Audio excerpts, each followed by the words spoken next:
Good evening and welcome to Tuần-san News of the Week. My name's Emma Doe. In what's making headlines this week? Vietnam jails a prominent dissident for 9 years in a one-day trial.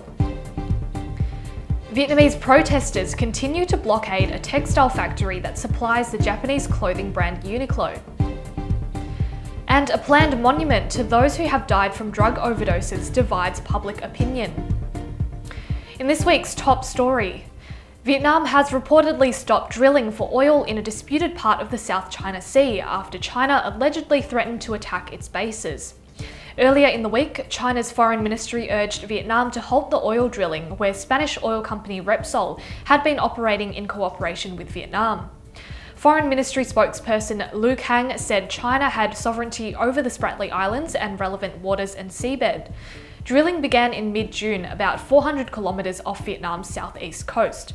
A BBC report quoted an industry source saying Repsol executives were told last week by the government in Hanoi that China had threatened to specifically attack Vietnamese bases in the Spratly Islands.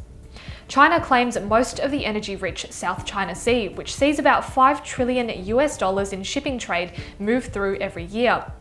Brunei, Malaysia, the Philippines, Taiwan and Vietnam also have claims over the area. A court in Vietnam has jailed a prominent dissident for 9 years and sentenced her to 5 years probation for spreading propaganda against the state. Blogger Trần Thị Nga was found guilty at a one-day trial in the northern province of Hà Nam, 6 months after being arrested for posting the offending material on the internet. The ruling appears to be the latest crackdown on critics by the communist government.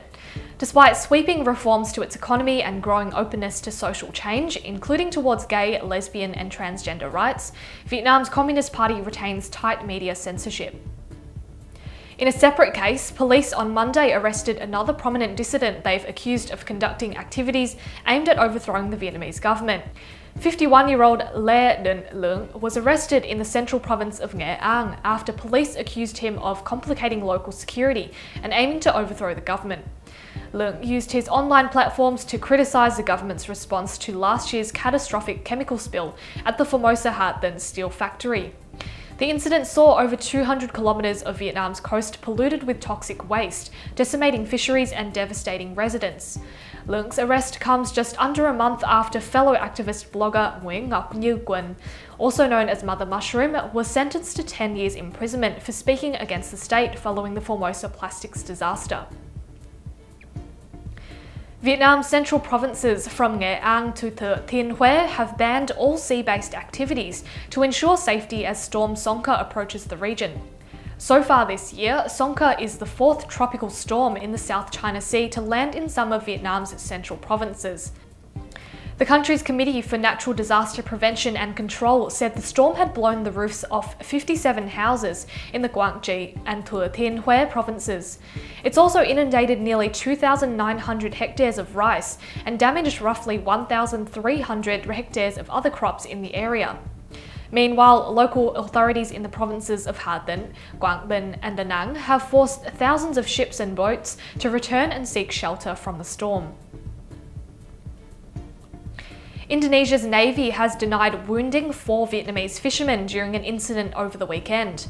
A spokesman for the Indonesian military confirmed that an Indonesian warship fired a warning shot when 2 Vietnamese boats came inside Indonesian territory. The spokesman said no one was shot and that the Vietnamese boat turned back. But Vietnamese authorities claim that 4 of the 6 Vietnamese sailors were shot and wounded, with 2 being treated for serious injuries in Ho Chi Minh City. Indonesia has become increasingly assertive in defending its maritime territory, parts of which overlap with an area claimed by China.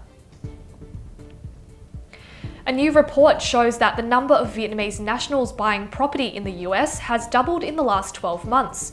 The report by the US National Association of Realtors showed that Vietnamese nationals bought 5,689 properties between April 2016 and March this year, adding up to a combined value of $3 billion. California, Florida and Texas are now the hottest destinations for upper-middle-class Vietnamese buyers who consider the US market fairly affordable.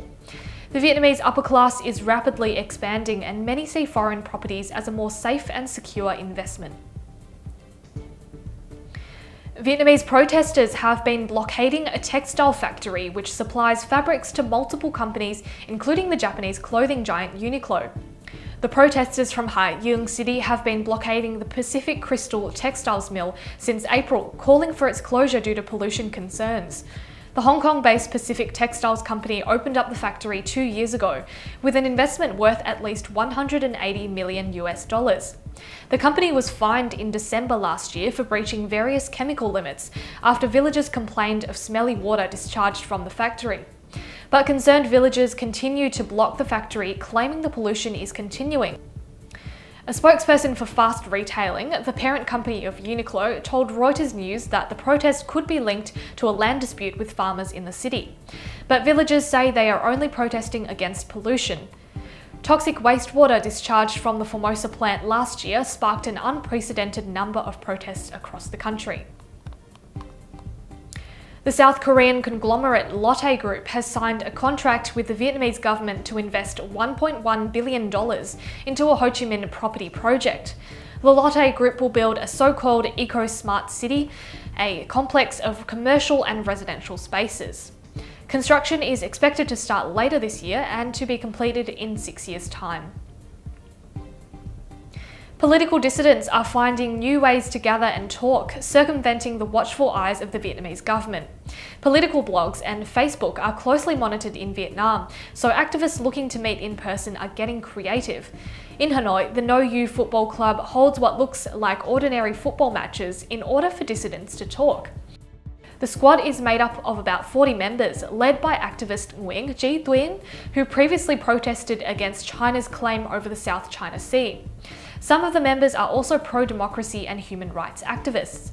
Police and security guards regularly shut down the matches when they find them, and members claim they've been increasingly followed and harassed.